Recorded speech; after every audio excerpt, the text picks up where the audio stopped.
भीमराव का संघर्ष 30 मिनट की विस्तृत कहानी। महाराष्ट्र के एक छोटे से गांव में सुबह की हल्की रोशनी फैल रही थी। भीमराव, एक नन्हा सा लड़का, अपने पिता रामजी सकपाल के साथ बैठकर अक्षर सीख रहा था।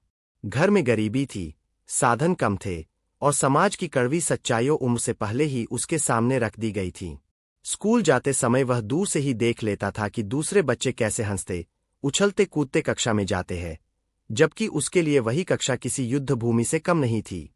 कक्षा में बनी एक पुरानी सी लकड़ी की मेज उसके लिए अलग रखी गई थी, धूल से भरी, कोने में पड़ी। उसके पास बैठना तो दूर, लोग उसकी छाया तक से डरते थे। पानी का घड़ा था, पर छूने की इजाजत नहीं। मास्टर उसे पानी पिलाते तो ऐसे जैसे कोई गलती कर रहे हो, लेकिन भीमराव के चेहरे पर एक अजीब सी शांति रहती। अपमान की उस आग में भी उसके भीतर सीखने की एक ऐसी इच्छा थी जो बुझ नहीं सकती थी। एक दिन स्कूल में परीक्षा थी। सभी बच्चे अपनी कॉपियों में लिख रहे थे, लेकिन भीमराव के पास स्याही खत्म हो गई थी। उसने दूसरे बच्चों की तरह मदद मांगने की कोशिश की, पर किसी ने हाथ आगे नहीं बढ़ाया। तभी शिक्षक ने उसे बुलाकर कहा, तुम पढ़ना चाहते हो तो याद रखो, दुनिया में कुछ भी आसानी से नहीं मिलता। यह बात भले ही कठोर थी, पर मन के भीतर लौ बनकर जल उठी। समय बीता। भीमराव की मेहनत रंग लाई और वह मैट्रिक पास करने वाले कुछ गिने चुने बच्चों में शामिल हुआ। जब घर में यह खबर पहुंची, परिवार में वर्षों से दबी खुशी फूटकर बाहर आ गई।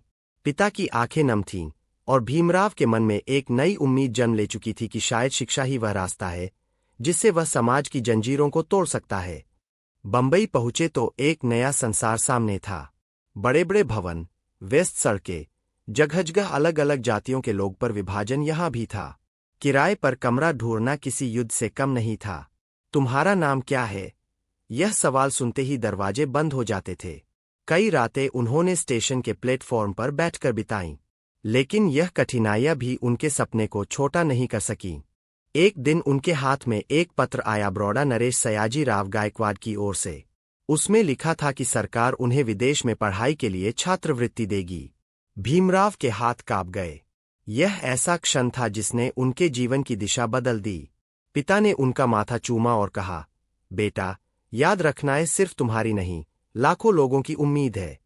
अमेरिका का सफर लंबा था। जहाज पर बैठे बैठे भीमराव खिड़की से बाहर समुद्र की लहरों को देखते और सोचते कि किस तरह भारत में लोग उन लहरों की तरह उठते तो है, पर किनारे पर आकर टूट जाते हैं।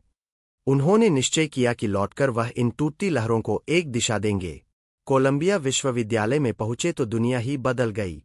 यहां जाति नहीं थी, छुआछूत नहीं थी, किसी की छाया से किसी को डर नहीं था। लोग उन्हें सम्मान से डॉ. अंबेडकर कहकर बुलाते। लाइब्रेरी में हजारों किताबें उनके सामने खुली थीं और उनका दिमाग ज्ञान के महासागर की तरह फैलता जा रहा था। वहां उन्होंने जाना कि अन्याय सिर्फ भारत का नहीं, दुनिया का मुद्दा है, पर उससे लड़ने का रास्ता शिक्षा है, कानून है और बराबरी है।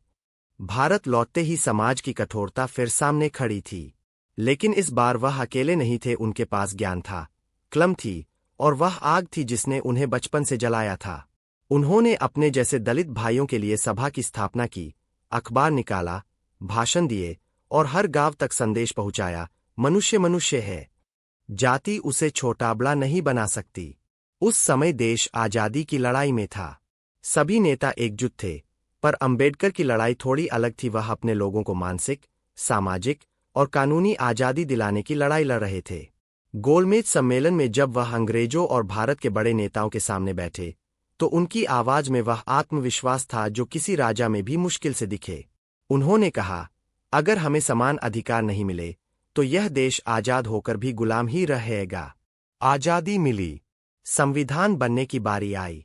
देश ने देखा कि उस काले कोट वाले आदमी की कलम से भारत का भविष्य लिखा जा रहा है। दिन रात मेहनत करके उन्होंने ऐसा संविधान बनाया जिसमें हर इंसान बराबर था, चाहे उसका जन्म कहीं भी हुआ हो, चाहे उसका नाम कैसा भी हो। वह संविधान सिर्फ कानूनों का संग्रह नहीं था, वह एक सपने की पूर्ति थी। लेकिन संघर्ष अभी बाकी था। कई लोग उनके विचारों का विरोध करते, उनका रास्ता रोकते, उनकी नीतियों को कमजोर करने की कोशिश करते।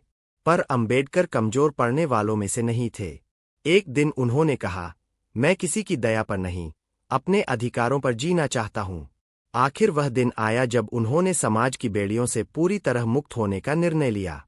नागपुर की विशाल सभा में हजारों लोग इकट्ठे हुए। भीमराव मंच पर पहुंचे और लोगों की आंखों में आंसू थे।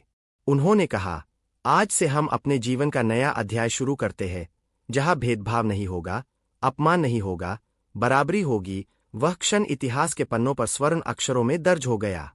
अंतिम वर्षों में उनका स्वास्थ्य कमजोर था, पर कलम की धार पहले से तेज। रात रात भर किताबें लिखते, लोगों के अधिकारों पर काम करते।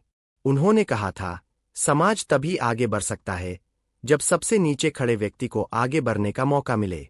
और अंत में जब वह दुनिया से विदा हुए, उनके लाखों अनुयायी रो उठे। लेकिन उनके विचार, उनके शब्द और उनके संघर्ष की गूंज आज भी उतनी ही गहरी है। भीमराव सिर्फ एक व्यक्ति नहीं थे, वह एक क्रांति थे। एक ऐसी क्रांति जो यह सिखाती है कि अगर मन में संकल्प हो तो कोई भेदभाव, कोई गरीबी, कोई मुश्किल इतनी बड़ी नहीं कि इंसान को रोक सके। यह कहानी सिर्फ उनके जीवन का वर्णन नहीं, यह वह ज्योति है जो आज भी लाखों लोगों के मार्ग को रोशन करती है।